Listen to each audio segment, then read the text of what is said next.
आपल्या परिसरातील राजकीय, क्राईम व सामाजिक अपडेट जाणून घेण्यासाठी पाहत रहा स्टार वन न्यूज वर्तमान। विटा पोलीस ठाण्याच्या हद्दीतून एक गंभीर मारहाणीची घटना समोर आली आहे।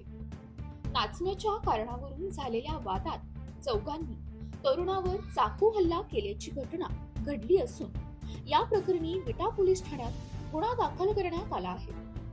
याबाबत सविस्तर माहिती अशी की विटा पोलीस ठाणे गुन्हा रजिस्टर नंबर 42/2026 नुसार भारतीय न्याय संहिता कलम 118/1 अंतर्गत गुन्हा नोंदवण्यात आला आहे। या प्रकरणातील फिर्यादी रोहित राजू हुनमाने, वय वर्ष 25, व्यवसाय खाजगी नोकरी, मूळ राहणार चितळी, तालुका खटाव, जिल्हा सातारा, सध्या कोलार गोल्डफील्ड कर्नाटक येथे वास्तव्यास आहेत।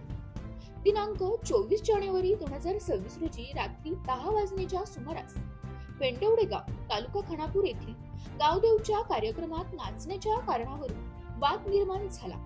या वादातून आरोपी मच्छिंद्र बरकडे याने फिर्यादी रोहित हुनमाने याच्यावर चाकूने हल्ला करून जखमी केले। तसेच आरोपी गणेश तामखडे याने फिर्यादीचा मित्र हरीश हरी नेहरू गौडाल याच्यावर चाकू हल्ला केला।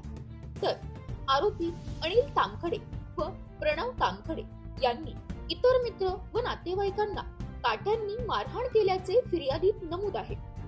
जखमींवर ओमश्री हॉस्पिटल येथे उपचार सुरू असताना फिर्यादीने समक्ष वर्दी दिली असून त्यानुसार गुन्हा दाखल करण्यात आला आहे।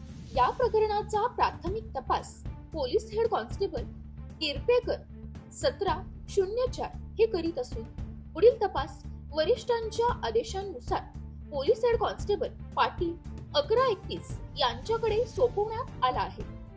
घटनेमुळे परिसरात तणावाचे वातावरण निर्माण झाले असून विटा पोलीस अधिक तपास करत आहेत। प्रतिनिधी कीर्ती नाईक। अशा बातम्या पाहण्यासाठी आमच्या चॅनेलला लाईक, शेअर, सबस्क्राईब करा।